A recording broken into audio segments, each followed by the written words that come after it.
Hey, some minor technical hiccup. It happens.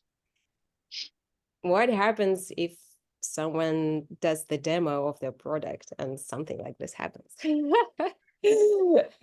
How journalists and contributors react to that? No, it was not a serious question, rhetorical question.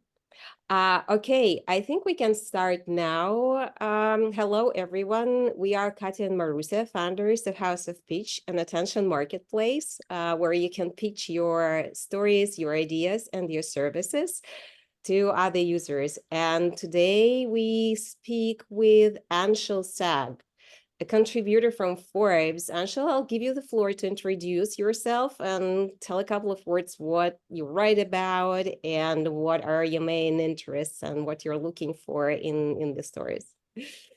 I'm an analyst for More Insights and Strategy.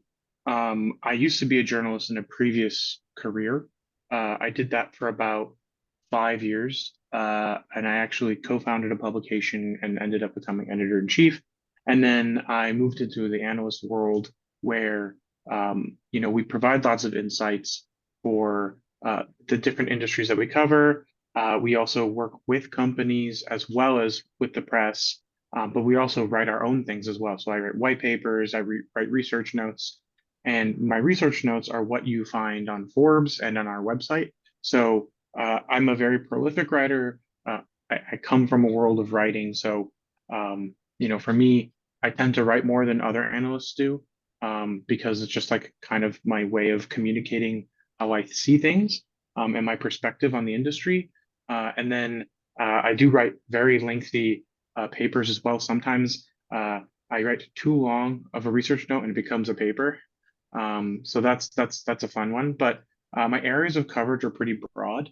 I am a principal analyst at More Insights and Strategy, and I cover smartphones, PCs, auto. I cover XR. I cover 5G. So generally, if it's like a client computing device, I cover wearables. I've got the Aura and the Galaxy Watch 6. So I'm all over the place, but I also have spent a lot of time covering these areas. So I know a lot of these things. And abroad, even more broadly, I'm a semiconductor analyst. So I work with all of the semiconductor companies.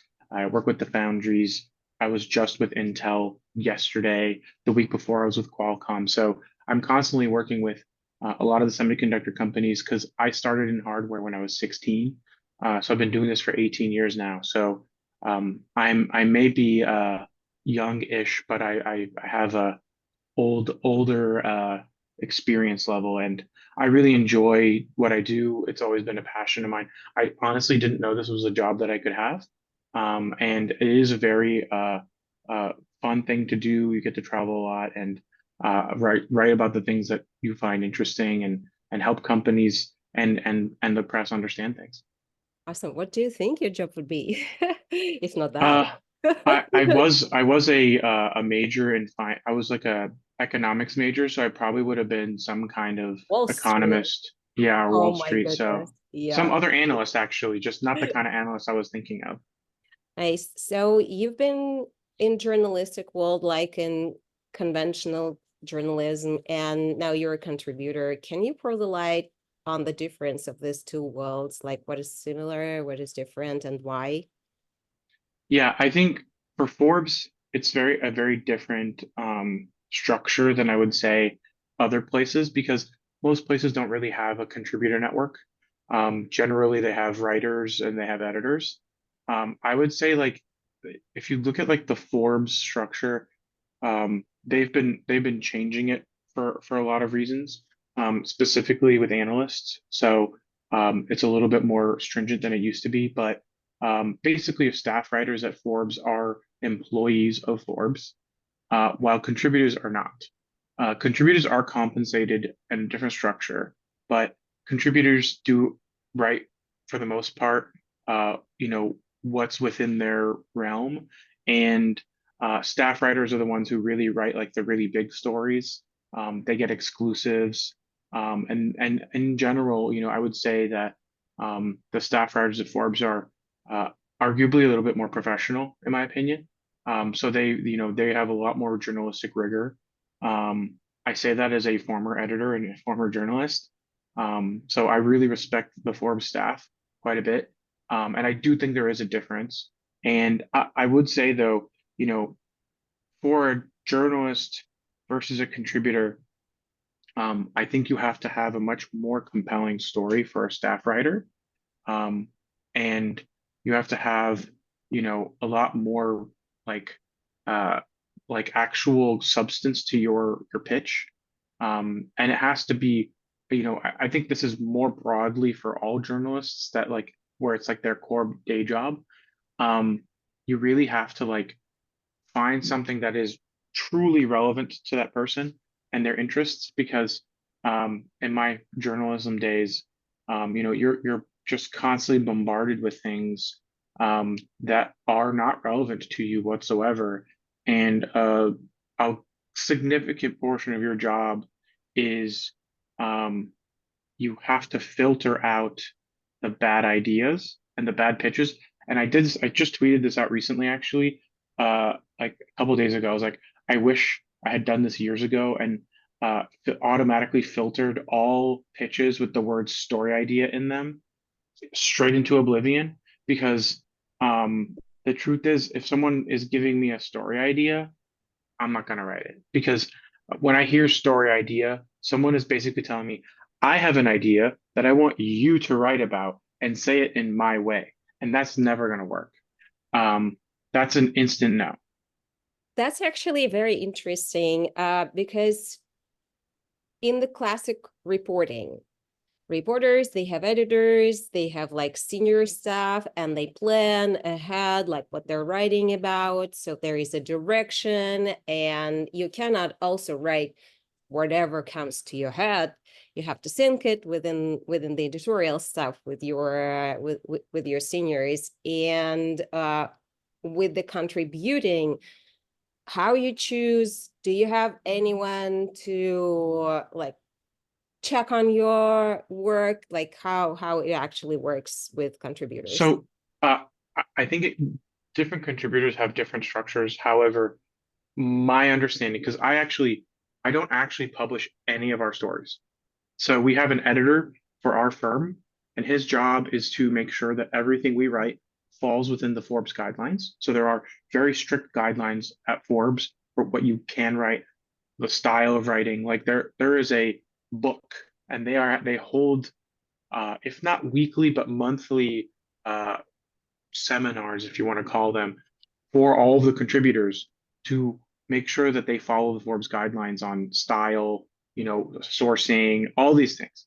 Thankfully, all those things are out of my hands because we have our own editor.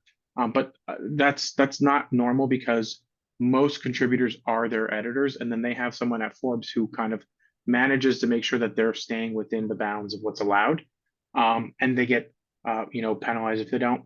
But thankfully, at our firm, because there's a bunch of us different analysts, we have an editor whose exclusive job is to copy edit our stuff, but also to make sure that we fall within the Forbes guidelines. So I'm lucky that I don't have to constantly think about that. But when it comes to stories specifically and what I want to write about, um, I have a very specific thing called a swim lane, which are basically the areas that I work within. So because of that, I don't really move outside. So all the things that I write about are generally within those areas. And if they're not, then I'll just publish them on my personal blog. But I mean, the truth is, I've been writing for so long, and I've written enough stuff that like if I wanted to publish somewhere and I asked, most of the time the answer is yes. So I published for like IEEE Spectrum. I've published for RCR Wireless. So like for me, it's really not an issue to get stuff published where I want because I've just I'm good enough But do and knowledgeable you enough. need an official approval? Like, hey guys, I want to write about this technology or about this company. Like, if it's okay, No. or you submit the story and then this tweaking happens if needed. So my understanding, because they changed the rules fairly recently and it's still in flux, so it's not really even set, in my opinion. But my understanding is there are certain things that we do have to get pre-approved, and that's because we're analysts. So like any company that we work with as a customer, we have to get pre-approved in advance. because, that's in their eyes, there's a conflict of interest. Um, and then also, I think there are certain events. So like if there's a company event that we go to, most likely we have to get that pre-approved as well. Um, but that's what I understand that needs pre-approval. If it's not a client, then I think it's a lot more easy to just write about it if it's within my area of coverage. Um, but that's kind of like the bubble I have to operate within. However, we have our own website where we publish our own stuff, and we are not bound by any of those rules. So if we think that it might be not accepted, or we don't want to wait to get approval, or we know it's not going to get accepted, we just immediately publish to our website. Also, we have an agreement with Forbes where anything we write there can be republished on our website 2 weeks later, I believe. So um, that's just because we know that if it's on our website, it's never going away. But there's a possibility that Forbes may not exist in the future or something like that, because we've seen a lot of publications do this recently. So it's like it's not something that we ever had planned for, but like it's literally part of our agreement that we've had with Forbes since we started writing there. And I've been writing on Forbes for like 9 years now. So like I can claim some kind of expertise in this because I've been writing on Forbes longer than most people have been writing on Forbes, just because I've been working for More Insights for like the last 9 years. So yeah, that's kind of the perspective that I have. But in terms of picking stories specifically, I'm pretty free to do stuff as I like. But I think that's also because I've been around a while, and I don't think new people have as much uh, freedom. You touched this slightly about like what's going on with the media, with the Hmm. sector, how it affects your work, if somehow, because we know that journalists, they can be laid off, and it's a Sure. very contradictional topic. There are unions and stuff. What about contributors? Like, do you feel the pressure, or because you are an analyst and you work for a different company, you're pretty flexible, like feel lucky? Yeah, I mean, I think generally the state of um, journalism, I'm not a particular fan of where things have gone. I do think that the structure of journalism and the news in general has been a failure for society. And I think that's because we as a society have been far too focused on profit-driven enterprises. And I think that when it comes to journalism, um, maybe it's just not a profit-driving enterprise. And if you can break even, maybe that's good enough. But that's, potentially why, there are certain people who are wealthy enough where they can keep the newspaper running at a loss, or they can keep it running at a break even. But I think that, perhaps we shouldn't have publicly listed newspapers. And I do know that like, Forbes was trying to IPO and then they tried to sell. So, I'm not commenting on that situation, but in general, I think, as somebody who used to own the publication and understood the financials of it, the economics of how journalism work isn't necessarily the greatest in a lot of ways. And I'll say I subscribe to a lot of papers. Like I pay for The Economist, I pay for Washington Post, I subscribe to NPR, I pay for a bunch of other things, and I think I pay for Wall Street Journal too. Wall Street Journal, It's yeah. difficult. There's just so many subscriptions that you have to manage. It ends up costing a lot of money. And I just feel like there's a lot of people out there who can't financially support that many publications. And I think that's a fundamental problem because if you look at like the business model, it's like, okay, so that if there's no direct payments, then what's next? It's ads, and ads have completely collapsed. So I just think that when we look at how journalism should work, I think there should be new models of how to make this work.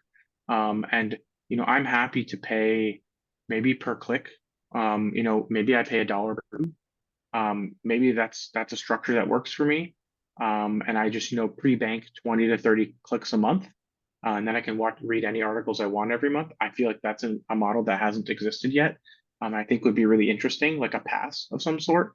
I But think yeah, I think something right like now, that is tried in the creators market, like how they create content, and then you just pay for yeah, the piece you consumed, and we will see how it goes. And that's actually a very interesting topic. I think we should do another Zoom, another meeting covering how to save journalism. Now we're gracefully transitioning to how to get your attention if you want your story to appear, to your company to get covered. And the first conundrum that is always there, it's like big companies versus smaller companies, startups, not so well-connected companies. So what is your take when we see the fewer journalists covering more companies or broader topics, and the space still shrinking? The competition for your attention goes up and up, and your attention is a limited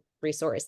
You cannot give it to everyone. It doesn't matter if the company truly deserves it. It just becomes the matter of access and luck. So where to find you, how to pitch you, and what you consider to be a good pitch. And before we jump to that, have you quit Twitter? I remember you weren't a huge fan of the recent changes in the platform, but I also remember times when journalists became an alternative elite just by gathering together on Twitter and that platform. And the significant shift started when popular journalists became sort of celebrities, this alternative celebrities. And then there was all this turbulence with media and social media and Twitter. So what is your personal current stance? Like, do you still use Twitter, or are there like other channels where you just propel your voice out?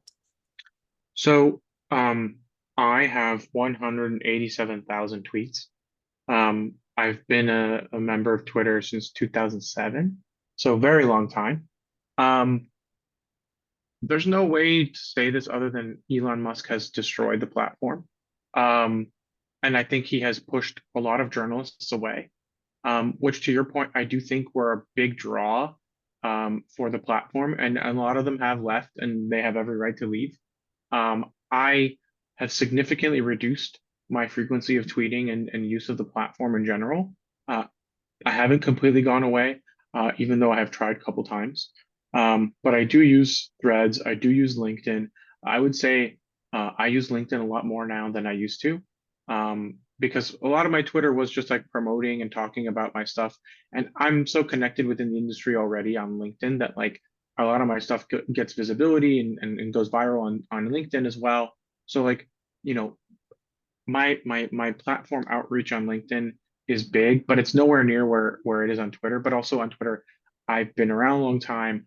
I have over 10,000 followers, so I have twice as big of an audience there.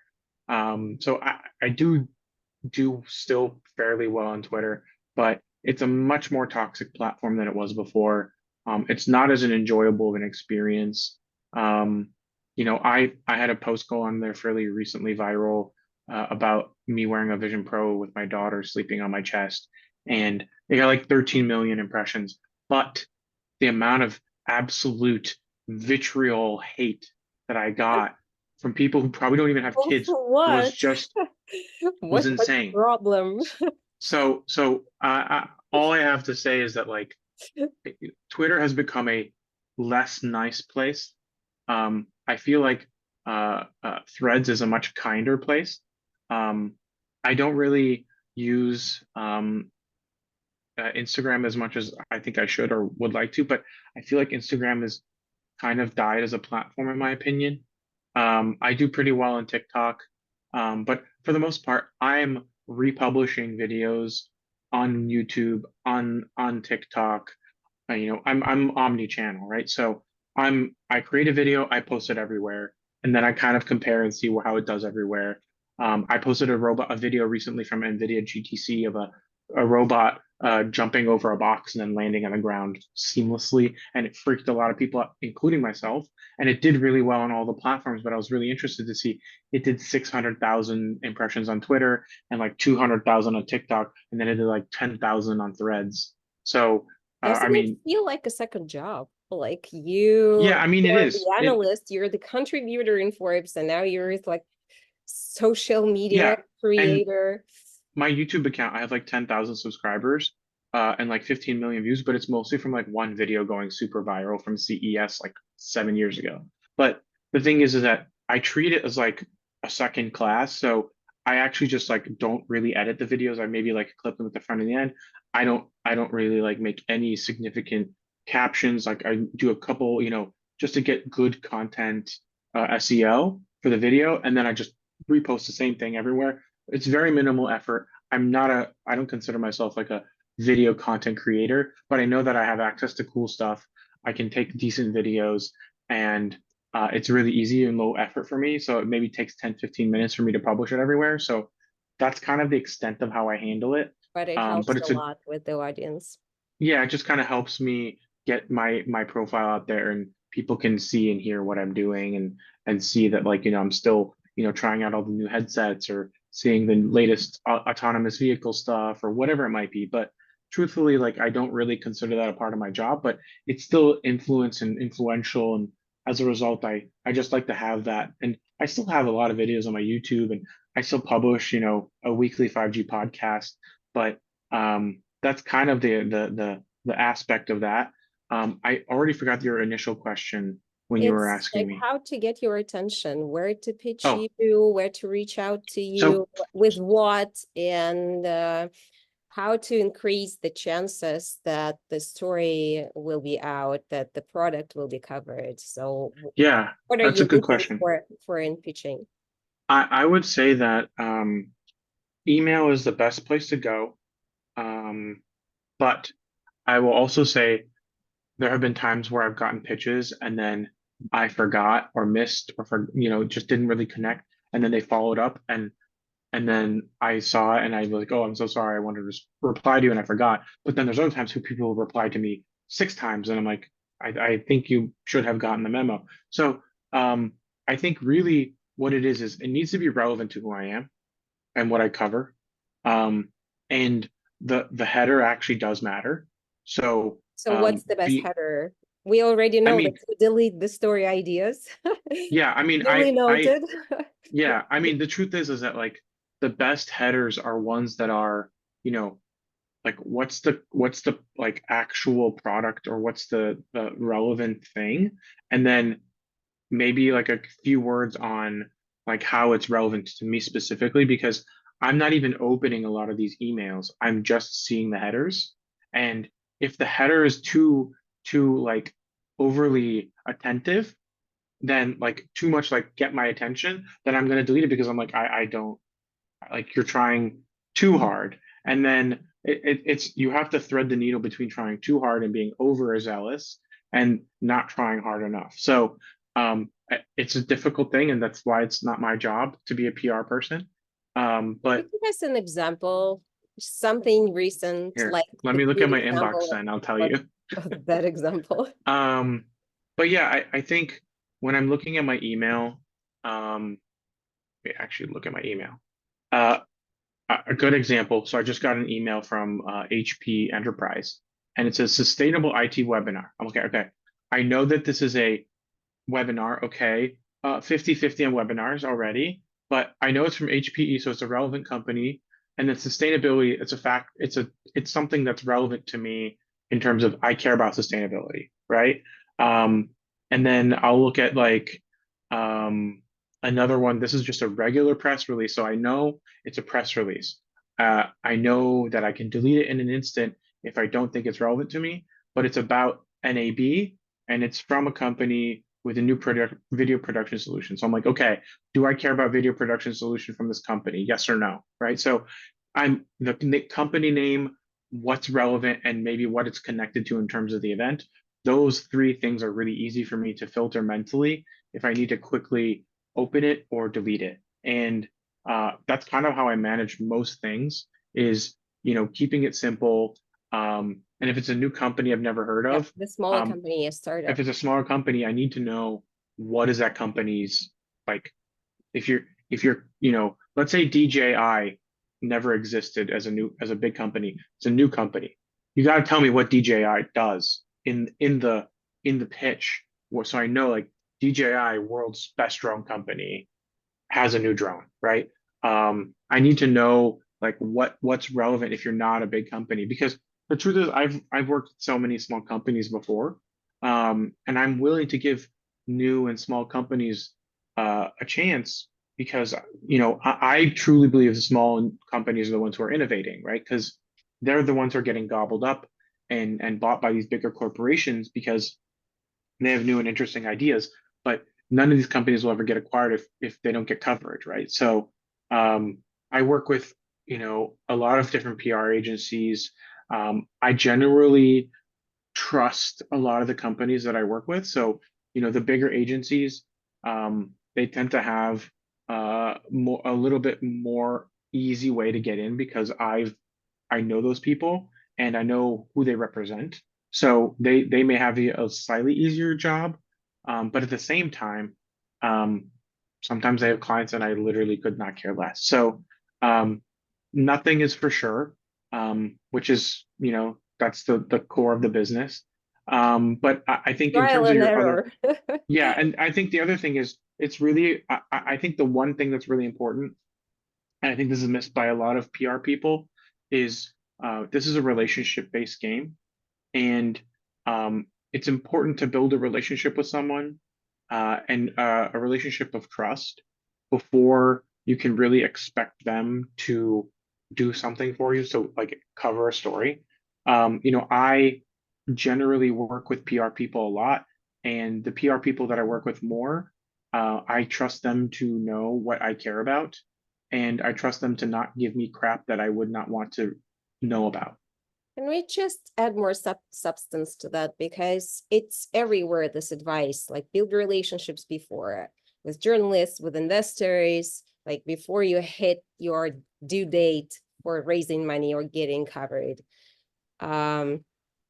If not reaching out to you for a story, what this building relationship can be based on, like just saying, oh, hello, I work with this and this company, they usually do this and that, if we can be helpful in any extent, let me know. Or like how to Well, I would say one of the icebreaker things, here. yeah, I think one of the things to do is kind of like um, build it on existing coverage of that person. So like let's say I just wrote, I don't remember what I wrote recently, but let's say I write about um something on the XR space. So like let's say Apple Vision Pro and you have a Vision Pro app, right? I think the best thing to say, hey, I read your Vision Pro app, your Vision Pro review, and I saw that you like this type of app. Well, I actually have a relevant app for you that I just released. Would you like to try it out? Something like that to me is so powerful. Somebody actually did that recently. They messaged me directly on my website because I have like a contact form, which I actually like using my contact form because that's like a good way for me to have cold outreach. And he's like, yeah, I have a Mahjong app that I'd love you to try out for Vision Pro. Sure, why not? Like I think that's a very rational thing. I care about Vision Pro. I've written about it. I think a good way to build trust is say, hey, I read your review and I like this or yeah, I agreed with these points and I have something for you that's relevant. Like that's a small thing where it's like I've taken the time out of my day to care about what you do and read and consume what you have created. And now I have something to offer you that I think is relevant. So I feel like that's a very small effort thing, but I feel like, when you're a PR person or you're a company, maybe you don't have the time to do that. But if you don't spend the time to do that, well, then why do you expect the journalists to spend their But time to your do chances are the same lower. thing? Yeah. And Yeah, just the new product or the new feature is or isn't enough to get your attention if it's not Apple, if it's not like a huge company, but a smaller company like, hey, we have a new headphone set, or sure. we I, added I this think, and that. Like our TV now can, I don't know, fold triple time. yeah, I think the important thing is, a lot of journalists who've been around a while, or in my case, an analyst that used to be a journalist, a lot of us have these bullshit filters. And if we sense that something is bullshit, we're much less likely to spend the energy to deal with it. So one, don't try to, bullshit us. Two, I do think it's important to have something novel and interesting. So make sure that you focus on what sets you apart. Because if it's just another pair of headphones, good luck. But if you have a pair of headphones that have a very unique feature that nobody else has, or you're implementing something in a way that nobody's ever tried to, that's what you should be focusing on. Otherwise, there really isn't much of a story. There really isn't much reason for someone to, to write about you. I think that it isn't always going to be a challenge. It's always been this way, but I just think that um, I've worked with so many companies over the years that are small companies, just because I was like, hey, you know what? This sounds like something interesting. It sounds different, and if you can get me excited about it, that's goal number one. Because if I get excited about something, I don't care about anything else. I'll just write it like it's done. Awesome. Um, there is a question in the chat, like, is there a better time of the day or the day of the week when the chances are higher? I like that. That's a good question. Um, don't pitch on Mondays. Why? Mondays, because Monday is when everybody who had ideas over the weekend, they're sending you emails. Monday is easily the day I get um the most volume of email, and it's the day I'm the least productive because of that. So um I also wouldn't do Fridays because a lot of people are checked out on Fridays mentally. So I would keep my pitches between Tuesday and Thursday, because also there's a chance that they didn't check all their email on Monday, or they didn't check all their email on Thursday, and they might see it in their inbox on Friday. So I just think that um, generally I don't like seeing things on Mondays, because I'm also burying myself out of a pit for We other feel things, right? you. Yeah, I so think I that just think Monday everybody is a bad does. day. And whenever I'm advising people, because I work with a lot of different companies, like if I'm telling them to out to somebody about something that they need or they want to do, I'm like, don't even bother with Mondays. Mondays is like a pointless day. And the weekends, absolutely off limits. Yeah, I think so. As a new father, I like to spend time with my family on weekends, and kind of just cut out of work. Um, I do think that weekends are not completely off limits. If something's already kind of like in flight, and I'm reaching out on the weekend, that's fine. Like if I reach out to somebody on a Saturday or Sunday because I'm catching up on something, I think it's fine to respond to me on weekend. You don't have to wait till Monday or whatever. But I think as an initial outreach, no, definitely not. Okay, thank you very much. Very insightful. And we can jump to the most interesting part of all our events when we sort pitches online on House of Pitch. And we remind you that's the platform where you can pitch your stories to journalists and your companies to investors. And it works like a dating app for business development. So you just have a pitch card and you can quickly decide if it's interesting or not. Let me check if I make you the host to I share your see. I screen. also saw Valentina's other question about not being annoying. Um, I'll say one follow up is golden. One follow-up. One follow up is golden. I think that's fair, because I've missed some emails, and one follow up, gets it to the top of my inbox. After that, it's too much. We should make it a rule, just one Yeah. follow-up, and that's it. Okay, you can share your screen now. I shared the permissions, and let's see what's in your House of Pitch feed. Let me make sure I'm logged in first. All right. There we go. Signed in. It's loading. Says I have 6 new pitches. Oh my God. We can go through Okay. several. I will share my screen. Yeah. or at least that window. I mean, we can do it all day because it's such an important signals for us as founders. It's very valuable information, but let us Can you know see it? when it's enough. Yes, we can see that. Okay. So I will say eSIM technology is disrupting the future of connectivity, relevant. I cover connectivity in 5G, and this is something that I will say I am interested in. Let's see, making Web3 accessible, London, UK, around gaming Web3 space, world's first decentralized game hosting and distribution platform where we are transforming the way users access games. I'm not really sure. It's a little bit nebulous.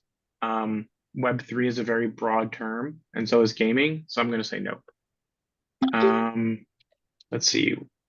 Yes, I actually got this in my email, I think last year. So that makes sense. I already talked to them about it, but that was a good conversation because I care about wearables and I care about AR. And I know both companies, so that was actually a good one. But they did reach out to me over email as well, so that was they found me some way.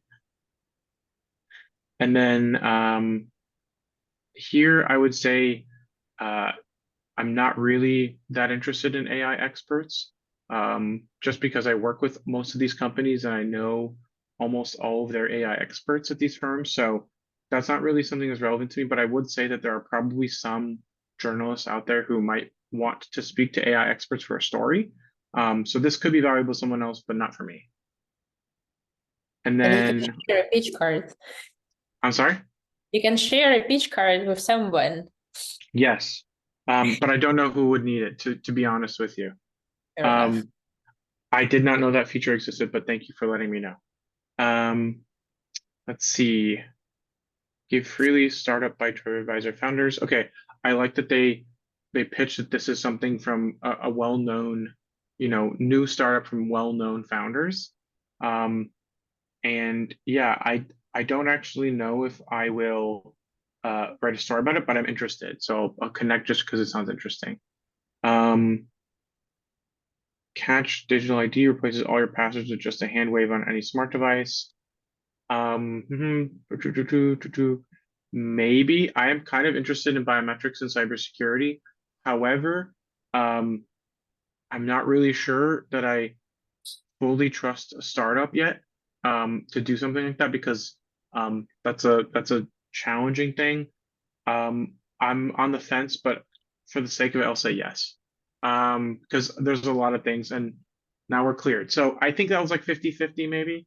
But in general, I think, like you said, this is very easy for me because it's just the right amount of information. It's very similar to an email header, which is why I think I like what you guys are doing.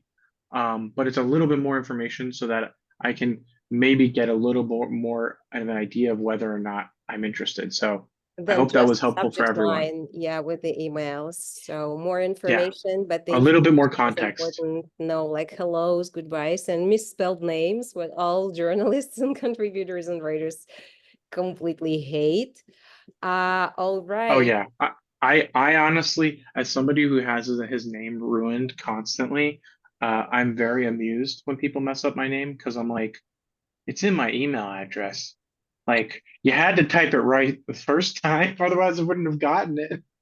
Although truthfully, it could be fully automated, and then if they type it wrong in the email, then I know that they probably automated the email address. That's actually my nightmare because I misspell my own name like 3 times a day.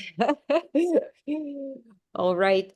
Thank you very much. This conversation is very enjoyable and always happy to hear from you. And we hope you will get a lot of interesting pitches. And good luck to our founders or PR representatives to get their stories out.